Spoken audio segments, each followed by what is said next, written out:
Hello दोस्तों, नमस्कार। स्वागत है एक बार फिर से आपके अपने प्रिय चैनल पर। दोस्तों, दिन भर की सबसे बड़ी खबर में अहम जानकारी आपको बताएंगे, जहां सबसे पहले बताएंगे भारत का हिस्सा बनना चाहता है पीओके। जी हां, कांग्रेस सरकार की गलती से हुआ था पाकिस्तान का उस पर कब्जा। जी हां, बताएंगे इस नेता का सबसे बड़ा दावा। साथ ही साथ आपको बताएंगे जहां आखिर पाकिस्तान में ये क्या हो रहा है। हज करने के बहाने भीख मांगने सऊदी अरब जा रहे 8 और भिखारियों को गिरफ्तार कर लिया गया है। दोस्तों, फ्लाइट से उतार करके उनको गिरफ्तार किया गया है। सऊदी अरबिया ने पाकिस्तान पर जुबानी जंग तेज कर दी है। साथ ही साथ आपको नई अपडेट बताएंगे, जहां कनाडा से लेकर पाकिस्तान तक चुन चुन कर ढेर किए जा रहे भारत के दुश्मन पाकिस्तान में एक एक कर ठिकाने लग रहे। हाफिज सईद के खास आतंकी जनरल मुनीर और ISI हुए परेशान। बताएंगे दोस्तों कौन है इसके पीछे। साथ ही साथ आपको बताएंगे जहां क्या गुलाम नबी आजाद बनेंगे जम्मू कश्मीर के अगले उपराज्यपाल। बताएंगे किसने क्या जवाब दिया इस पर। दोस्तों, एक से एक बड़ी खबर आपको बताएंगे, लेकिन उससे पहले आप सभी से रिक्वेस्ट है वीडियो के अंत तक बने रहेगा। और खबरों में आगे बढ़ने से पहले अगर आप भी अपने भारत देश का, भारतीय सेना का दिल से समर्थन करते और मानते कि लोकसभा चुनाव में फिर एक बार प्रधानमंत्री नरेंद्र मोदी जी ही होंगे अगले PM प्राइम मिनिस्टर, तो इस वीडियो का भी कर दीजिए लाइक, चल कर दीजिए सब्सक्राइब, बेल आइकन दबाइए, साथ ही कमेंट बॉक्स में लिख दीजिएगा जय हिंद। जी हाँ, तो चलते हैं पहली और सबसे बड़ी खबर की तरफ, जहां भारत का हिस्सा बनना चाहता है पीओके। कांग्रेस सरकार की गलती से हुआ था पाकिस्तान का इस पर कब्जा। जी हां, RSS नेता का सबसे बड़ा दावा बता दें। राष्ट्रीय स्वयंसेवक संघ के राष्ट्रीय कार्यकारिणी सदस्य व मुस्लिम राष्ट्रीय मंच के मुख्य संरक्षक इंद्रेश कुमार ने रविवार को कहा कि पाकिस्तान के कब्जे वाले कश्मीर यानी पीओके भारत में आना चाहता है। उन्होंने ये भी कहा कि पीओके में तिरंगा यात्रा का आयोजन किया गया था। कई सालों से पीओके पाकिस्तान से अलग होकर भारत का हिस्सा बनना चाहता है। वैसे भी विभाजन के समय आज का पीओके हिंदुस्तान में ही था। दरअसल राष्ट्रीय स्वयंसेवक संघ के फ्रंटल संगठन राष्ट्रवादी मुस्लिम संगठन मुस्लिम राष्ट्रीय मंच की तरफ से तिरंगा यात्रा निकाली।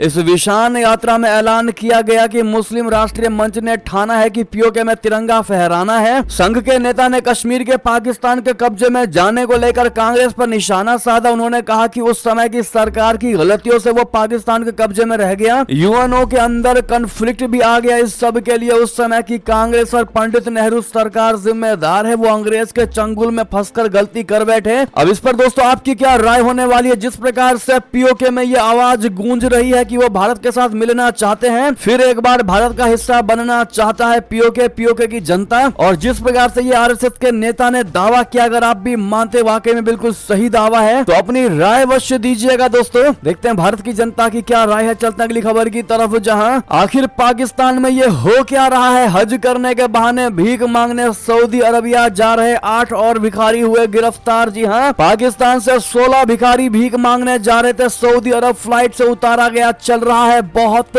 बड़ा खेल। जी हां दोस्तों, बता दें पाकिस्तान से सऊदी अरब भीख मांगने जा रहे 8 और लोगों को गिरफ्तार किया गया है। कुल लोगों की बात करें तो 16 लोगों को गिरफ्तार किया गया है। पाकिस्तानी वेबसाइट डॉन की रिपोर्ट के मुताबिक संघीय जांच एजेंसी यानी FIA ने शनिवार देर रात मुल्तान हवाई अड्डे पर सऊदी अरब जाने वाली उड़ान से उमरा तीर्थ यात्रियों के भेष में 8 कथित भिखारियों को उतार दिया। इससे 2 दिन पहले भी FIA ने सऊदी अरब भीख मांगने जा रहे 16 लोगों को गिरफ्तार किया था। इन भिखमंगों में एक बच्चा और 11 महिलाएं थी। ये सभी तीर्थ यात्रियों को मिलने वाला उमरा वीजा का फायदा उठा रहे थे। FIA आव्रजन अधिकारी तारिक महमूद द्वारा जारी बयान के अनुसार इमिग्रेशन के दौरान ये पता चला है कि समूह यानी कि ग्रुप भीख मांगने के उद्देश्य से सऊदी अरब की यात्रा कर रहा था। जी हाँ, एजेंसी ने कहा कि इन लोगों ने जावेद नाम के एक शख्स को सऊदी अरब के लिए वीजा दिलाने के लिए 1,85,000 पाकिस्तानी रुपए दिए थे, जिसके बाद उनकी वीजा की प्रक्रिया पूरी हुई थी। जी हाँ दोस्तों, FIA ने बयान में कहा है कि ये सभी लोग सऊदी अरब जाकर वहां भीख मांगना शुरू कर देते हैं। इसके बाद शर्त के मुताबिक भीख में मिली रकम का आधा हिस्सा उन्हें वहां पर मौजूद एजेंट को देना पड़ता है। FIA ने लोगों के बयान लेने के बाद उनके पासपोर्ट जब्त कर लिए हैं और आगे की कार्रवाई के लिए उन्हें मानव तस्करी और विंग के पास भेज दिया है। FIA ने कहा कि दोषियों के खिलाफ मानव तस्करी अधिनियम 2018 के तहत मामला दर्ज किया जा रहा है। जी हाँ दोस्तों, ऐसे में गौर करने वाली बात यह है कि इसको लेकर बहुत बड़ा खेल चल रहा है पूरे पाकिस्तान में। मंत्रालय के सचिव ने सीनेट पैनल को बताया कि विदेशों में पकड़े गए 90% भिखारी पाकिस्तान के ही हैं, किसी और देश के नहीं, बल्कि पाकिस्तानी भिखारी सबसे ज्यादा और एक तरीके से गिरोह चला रहे हैं। और ये सारे पाकिस्तानी भिखारी पूरे सऊदी अरबिया में अलग अलग जगह पर बिखरे हुए हैं, फैले हुए हैं, ताकि हर तरीके से हर जगह से भीख मांग करके पैसे को इकट्ठा किया जा सके। बहरहाल दोस्तों आपको बता दें, सऊदी अरबिया ने अन्य देशों को भी इसकी सूचना दे दी और उनको अलर्ट कर दिया है कि इस तरह के किसी भी गतिविधियों को कृपया करके बढ़ावा ना दे और जैसे ही ये चीज पता लगे उनको तुरंत गिरफ्तार किया जाए। ऐसे में दोस्तों सऊदी अरबिया के न्यूज के अनुसार सूत्रों से पता चला है कि पाकिस्तान पर इसको लेकर कड़ा एक्शन लिया जा सकता है और सऊदी पाकिस्तान के रिश्ते खटास में पड़ सकते हैं। बहरहाल दोस्तों पाकिस्तानी भिखारियों द्वारा इस प्रकार के एजेंडा चलाए जाने के पीछे अगर आप भी मानते किसी बड़े आदमी का जरूर हाथ होगा, किसी बड़े पाकिस्तानी का जरूर हाथ होगा, तो अपनी राय अवश्य दीजिएगा। और आज जितना ज्यादा हो सके दोस्तों इस खबर के लिए इस वीडियो को इतना शेयर करिएगा ताकि हर किसी को पाकिस्तान की चाल पता चल सके जो ये नई खबर फैली है। चलते हैं दोस्तों अगली खबर की तरफ, जहां कनाडा से लेकर पाकिस्तान तक चुन चुन कर ढेर किए जा रहे भारत के दुश्मन। जी हां, मोस्ट वांटेड आतंकी हाफिज सईद को एक और तगड़ा झटका लगा। चहेते कैसर फारूक की पाकिस्तान में हत्या और बेटा भी है उसका लापता। आपको बता दें खालिस्तानी आतंकी हरदीप सिंह निज्जर, परमजीत सिंह पंजवर, अवतार सिंह उर्फ खांडा, पाकिस्तानी आतंकी मुफ्ती कैसर फारूक, ये आतंकी के वो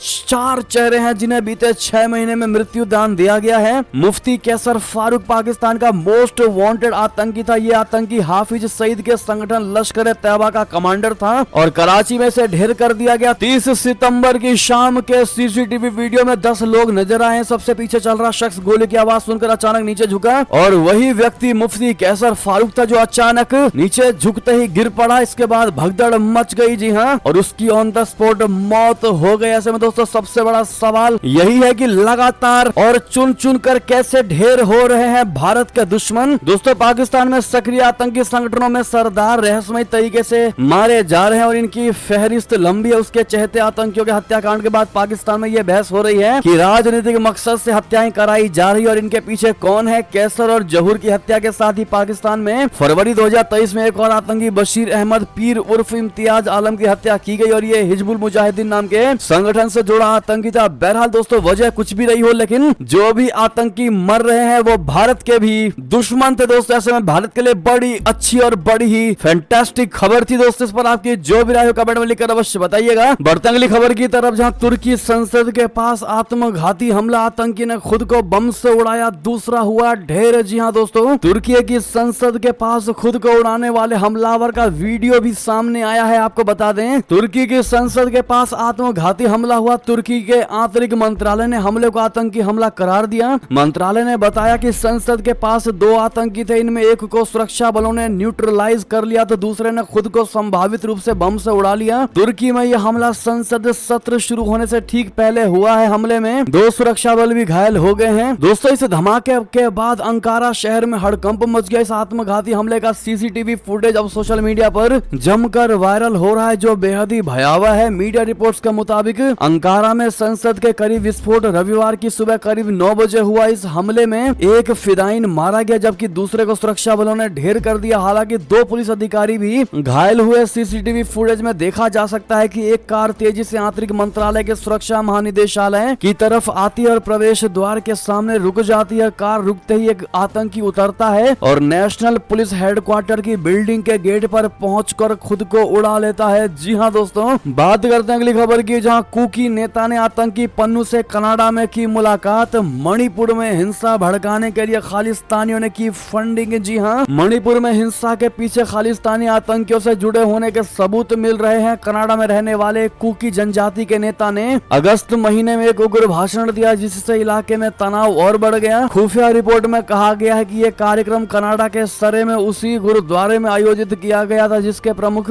और खालिस्तानी आतंकवादी हरदीप सिंह निज्जर की जून में अज्ञात लोगों ने गोली मारकर हत्या कर दी थी। एनडीटीवी की रिपोर्ट के अनुसार north American Manipur tribal association यानी नामता के कनाडा चैप्टर प्रमुख लीन गंगते ने अपने संबोधन में भारत में अल्पसंख्यकों पर हमले की निंदा की और कनाडा से हर संभव मदद के लिए कहा। रिपोर्ट में बताया है कि नामता ने 7 अगस्त को फेसबुक और एक्स पर कार्यक्रम का एक वीडियो पोस्ट किया था। गंगते ने इस दौरान कुकी और मैतेई जनजातियों के बीच जातीय हिंसा के बारे में उग्र बातें की। चलते दोस्तों अगली खबर की तरफ, जहां लादेन की टारगेट किलिंग अमेरिका के लिए सही निज्जर मामले पर भारत को देने लगा ज्ञान। जी हां, जिसके बाद विशेषज्ञों ने उठाए सवाल। आपको बता दें कनाडा के प्रधानमंत्री जस्टिन ट्रूडो ने भारत पर खालिस्तानी हरदीप सिंह निज्जर की हत्या का आरोप लगाया है। ट्रूडो ने सबूत के बिना ही भारत को दोषी ठहरा दिया है। इसके साथ ही अमेरिका भी ट्रूडो के पाले में जा खड़ा हुआ है। उसने भारत से जांच में सहयोग के लिए कहा है। अमेरिका का ये रवैया कुछ विशेषज्ञों की समझ के बाहर है। उनकी माने तो यूं तो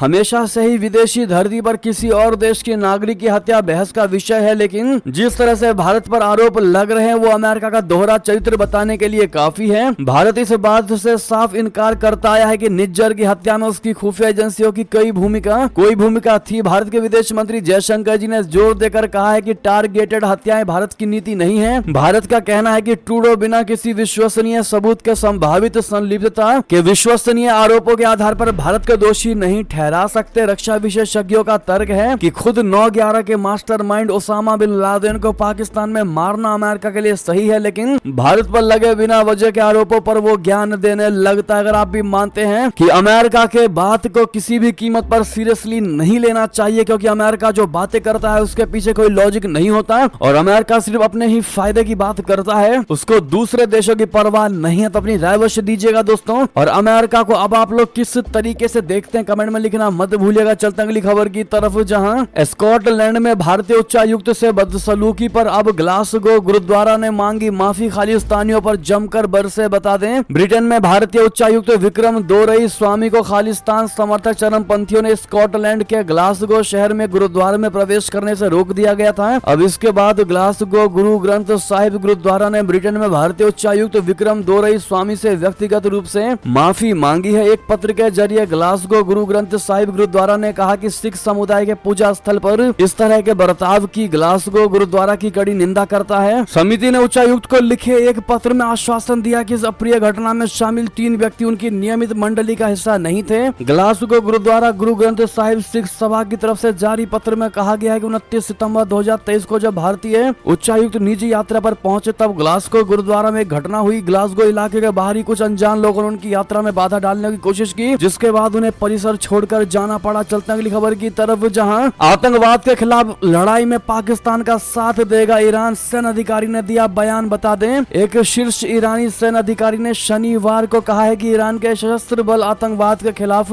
संपूर्ण लड़ाई पाकिस्तान के साथ किसी भी प्रकार के सहयोग के लिए तैयार है। ईरानी अर्ध आधिकारिक फोर्स समाचार एजेंसी की रिपोर्ट के मुताबिक ईरानी सशस्त्र बलों के चीफ ऑफ स्टाफ के अध्यक्ष मोहम्मद बकेरी ने बलूचिस्तान में हुए बम विस्फोट पर अपनी सहानुभूति व्यक्त की। मोहम्मद बकेरी ने पाकिस्तान के सेना अध्यक्ष असीम मुनीर को देश के दक्षिणी पश्चिमी प्रांत बलूचिस्तान में धार्मिक सभा के दौरान हुए आतंकवादी हमले पर दुख जाहिर किया। चलते हैं दोस्तों अगली खबर की तरफ, जहां चीनी BRI से बाहर निकलेगा क्या नेपाल, प्रचंड ने जिनपिंग को दिखाया ठेंगा। भारत अमेरिका की बल्ले बल्ले। बता दें, नेपाली प्रधानमंत्री पुष्प कमल दहल प्रचंड अपनी 2 सप्ताह की चीन और न्यूयॉर्क के बाद शनिवार को काठमांडू वापस लौट आए। काठमांडू को त्रिभुवन अंतर्राष्ट्रीय हवाई अड्डे पर पहुंचने के बाद मीडिया से बात करते हुए दहल ने चीनी राष्ट्रपति शी जिनपिंग महत्वाकांक्षी परियोजना बेल्ट एंड रोड इनिशिएटिव का कोई उल्लेख नहीं किया। हालांकि बीजिंग में बातचीत के बाद नेपाल और चीन ने साझा तौर पर इस परियोजना को आगे ले जाने पर सहमत हुए थे। नेपाल के इस कदम को भारत और अमेरिका के लिए अच्छी खबर माना जा रहा है। काठमांडू में जारी किए गए 40 सूत्री प्रेस नोट और पत्रकारों के साथ सवाल जवाब दोनों में BRI शब्द का कोई जिक्र नहीं था, क्योंकि प्रचंड ने BRI के तहत कुछ परियोजनाओं को क्रियान्वित करने पर चीनी नेतृत्व के साथ अपनी चर्चा के बारे में कुछ नहीं कहा। प्रेस नोट में कहा गया है कि नेपाल और तिब्बत को रेलवे, सड़क, हवाई सेवा, ट्रांसमिशन लाइन और सूचना राजमार्ग के माध्यम से जोड़ने पर चर्चा हुई। इस योजना को trans Himalayan multi dimensional connectivity network के तहत रखा गया। चलते हैं दोस्तों अगली खबर की तरफ, जहां मालदीव के पूर्व राष्ट्रपति को जेल से निकालकर किया गया नजरबंद। क्या है उन पर आरोप, बता दें। मालदीव के राष्ट्रपति चुनाव में मोहम्मद मुइज के निर्वाचित होने के साथ ही पूर्व राष्ट्रपति अब्दुल्ला यामीन को जेल से निकालकर घर में नजरबंद कर दिया गया है। पूर्व राष्ट्रपति यामीन अपने कार्यकाल यानी 2013 से 18 तक के दौरान रिश्वतखोरी और धन शोधन के आरोपों के तहत जेल में बंद है। मुइज पूर्व राष्ट्रपति यामीन की पार्टी की ओर से राष्ट्रपति पद के उम्मीदवार थे। जेल से घर में नजरबंद करने का स्थानांतरण आदेश निवर्तमान राष्ट्रपति इब्राहिम मोहम्मद सोली ने निर्वाचित राष्ट्रपति मोहम्मद मुइज के अनुरोध पर दिया। मुइज 17 नवंबर को शपथ लेंगे। चुनाव आयोग ने शनिवार को हुए मतदान के औपचारिक परिणाम रविवार को जारी किए, जिसमें मुइज को 54.4% वोट मिले, जबकि सोली को 45.96% वोट से संतोष करना पड़ा। साथ ही साथ दोस्तों अगली खबर की बात करते हैं, जहां पाकिस्तान के बाद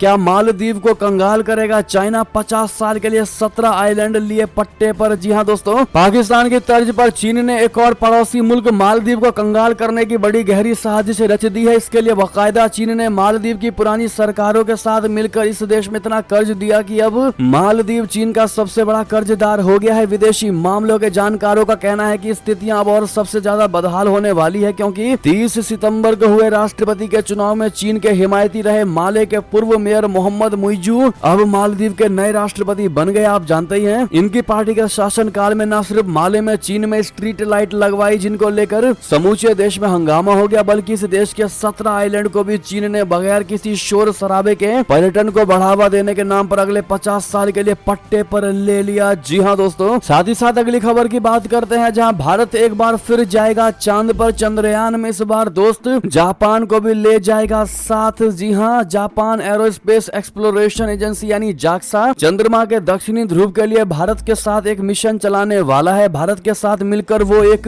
रोवर बना रहा है। जाक्सा और भारतीय अंतरिक्ष अनुसंधान संगठन इसरो 2019 में इस प्रोजेक्ट पर सहमत हुए। चंद्रमा पर पहुंचने वाला चौथा देश भारत है। इसके अलावा दक्षिण ध्रुव पर पहुंचने वाला ये पहला देश है। भारत इस मिशन में लैंडर का निर्माण करेगा, जबकि जाक्सा लॉन्चिंग का काम और रोवर को बनाएगा। जाक्सा के मुताबिक मिशन को जापान के लिए के नए H3 रॉकेट के जरिए 2025 से पहले लॉन्च की योजना है। एजेंसी इस बीच रोवर के मूल डिजाइन चरण में है, जिसका रेत में टेस्ट किया जा रहा है। इस रेत को ऐसा डिजाइन किया गया है जो चंद्रमा की महीन धूल रेगोलिथ की तरह हो। इस परीक्षण से यह तय किया जाएगा कि रोवर चंद्रमा पर अपने प्रमुख उद्देश्यों को पूरा कर सकता है। यह मिशन लूनर पोलर एक्सप्लोरेशन यानी लूपेक्स है। चलते हैं दोस्तों अगली खबर की तरफ, लेकिन उससे पहले ऑल द बेस्ट जरूर कह दीजिएगा इसरो और जाक्सा को। बात करें खबर की, चंद्रयान की तरह है भारत अमेरिका के संबंध, चांद और उससे भी परे पहुंचेंगे। जी हाँ, विदेश मंत्री जयशंकर जी का अमेरिका को लेकर बड़ा बयान। विदेश मंत्री जयशंकर जी ने कहा है कि भारत अमेरिका के संबंध अब तक के उच्चतम यानी एक्सट्रीम लेवल पर है और मोदी सरकार इसे एक अलग स्तर पर लेकर जा रही है। उन्होंने कहा कि चंद्रयान की तरह द्विपक्षीय संबंध चंद्रमा और उससे भी आगे तक जाएंगे। जयशंकर जी ने शनिवार वॉशिंगटन में भारतीय दूतावास द्वारा आयोजित सेलिब्रेटिंग कलर्स ऑफ फ्रेंडशिप कार्यक्रम में भाग लिया और अमेरिका के विभिन्न हिस्सों से इंडिया हाउस में एकत्र हुए सैकड़ों भारतीय अमेरिकियों को संबोधित किया। यहाँ सैकड़ों भारतीय अमेरिकियों को संबोधित करते हुए जयशंकर जी ने कहा कि आज एक स्पष्ट संदेश है कि हमारा रिश्ता अब तक के उच्चतम स्तर पर है, लेकिन जैसा कि अमेरिका में कहा जाता है कि आपने अभी तक कुछ नहीं देखा, हम इन संबंधों को एक अलग स्तर एक अलग जगह ले जाने वाले हैं। चलते दोस्तों अगली खबर की तरफ, जहां अजरबैजान से जंग हारा आर्मेनिया तो टूट जाएगा भारत का मिडल ईस्ट कॉरिडोर का सपना, पाकिस्तान चीन को होगा बम्पर फायदा। जी हाँ दोस्तों, 19 सितंबर को अजरबैजान ने नागोर्नो काराबाग के विवादित क्षेत्र पर हमला किया था। इस हमले का नतीजा है कि हजारों जातीय आर्मेनियाई लोगों को अपना ही घर छोड़कर जाना पड़ गया। कई अंतर्राष्ट्रीय विशेषज्ञों की तरफ से कहा गया है कि ये पलायन युद्ध अपराध या यहाँ तक कि मानवता के खिलाफ होने वाले अपराधों की श्रेणी में आता है। नागोर्नो काराबाग को अजरबैजान के हिस्से के तौर पर मान्यता मिली हुई है, लेकिन यहाँ मुख्य रूप से आर्मेनियाई ईसाई रहते हैं। ये वो ईसाई हैं जिन्होंने सोवियत संघ के पतन के बाद एक खूनी जातीय संघर्ष के आर्टशक गणराज्य की स्थापना की थी। विशेषज्ञों की माने तो आर्मेनियाई की हार भारत के लिए भी एक बुरी खबर हो सकती है। विदेश नीति के जानकारों की माने तो पाकिस्तान के साथ अजरबैजान का सहयोग काफी लंबे समय से चला आ रहा है। इस सहयोग की वजह से ये संघर्ष दुनिया के एक ऐसे युद्ध में बदल कर रह गया है जिसके बारे में कोई क्लियरिटी नहीं है। जी हाँ, ऐसे में आपके मन में ये सवाल जरूर होगा कि आखिर आर्मेनिया वाले मुद्दे पर क्यों शांत है अपना भारत।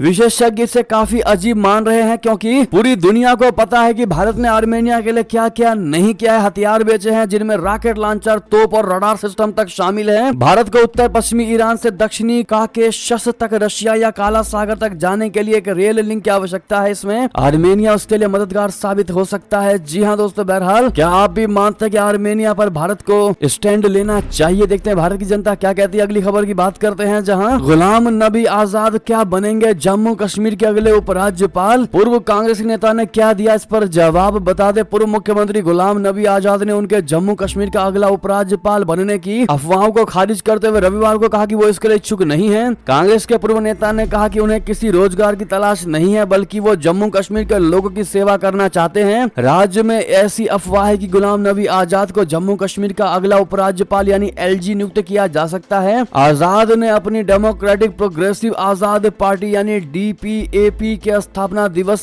के अवसर पर एक रैली को संबोधित करते हुए हुए कहा कि मैं लोगों से अनुरोध करूंगा, रिक्वेस्ट करूंगा कि वे उन अफवाहों पर भरोसा ना करें। जी हाँ, उन्होंने कहा कि मैं जम्मू कश्मीर रोजगार की तलाश में नहीं आया हूं, मैं लोगों की सेवा करना चाहता हूं। यहाँ अब नई अफवाह है कि गुलाम नबी आजाद अगले उपराज्यपाल बनने जा रहे हैं। आजाद ने पिछले साल कांग्रेस से अलग होने के बाद DPAP बनाई थी। चलते हैं अगली खबर की तरफ, जहां सीएम योगी के बुलडोजर एक्शन पर बरसी मायावती। लोकसभा चुनाव से पहले नेताओं को दे दिए ये आदेश, बता दे बहुजन समाज पार्टी यानी BSP अध्यक्ष मायावती ने अपनी पार्टी के कार्यकर्ताओं को आगामी लोकसभा चुनाव में सत्ताधारी NDA और विपक्षी दलों के इंडिया गठबंधन से दूरी बनाए रखकर अपनी ताकत को मजबूत करने की सलाह दी है। मायावती ने रविवार को आगामी लोकसभा चुनाव को लेकर उत्तर प्रदेश उत्तराखंड में पार्टी की तैयारी, सर्व समाज में जनाधार को बढ़ाने के साथ ही अन्य जरूरी मुद्दों पर पार्टी के वरिष्ठ नेताओं के साथ बैठक की। पार्टी की ओर से जारी एक बयान के मुताबिक मायावती ने बैठक के दौरान पार्टी नेताओं को सत्ताधारी NDA और इंडिया दोनों ही गठबंधनों से पूरी दूरी बनाए रखकर अपनी ताकत को और बढ़ने पर काम करने का आदेश दिए हैं। BSP सुप्रीमो ने पार्टी नेताओं और कार्यकर्ताओं को फर्जी खबर और दुष्प्रचार से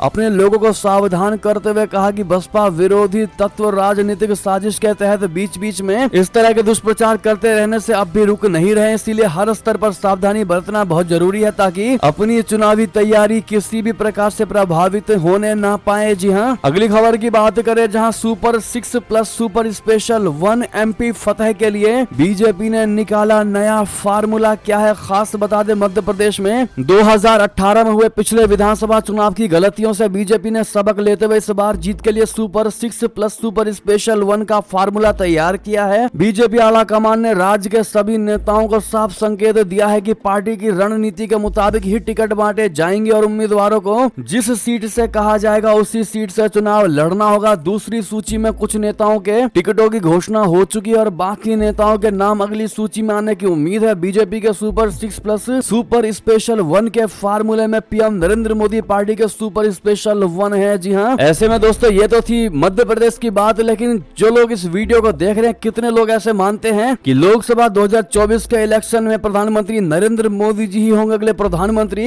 अपनी राय अवश्य दीजिएगा। बहरहाल ये थी कि सारी बड़ी खबरें। आपको हमारी खबर कैसी लगी? आशा करता हूँ बहुत अच्छी लगी होगी, थोड़ी भी अच्छी लगी है तो इस वीडियो को अपने दोस्तों में, भाइयों में, रिश्तेदारों में शेयर जरूर कर दीजिएगा, व्हाट्सएप, फेसबुक, ट्विटर के माध्यम से। और अभी कर दीजिए इस वीडियो को लाइक, चैनल कर दीजिए सब्सक्राइब, बेल आइकन दबाइए, साथ ही कमेंट बॉक्स में लिख दीजिएगा जय हिंद जय भारत। और यहाँ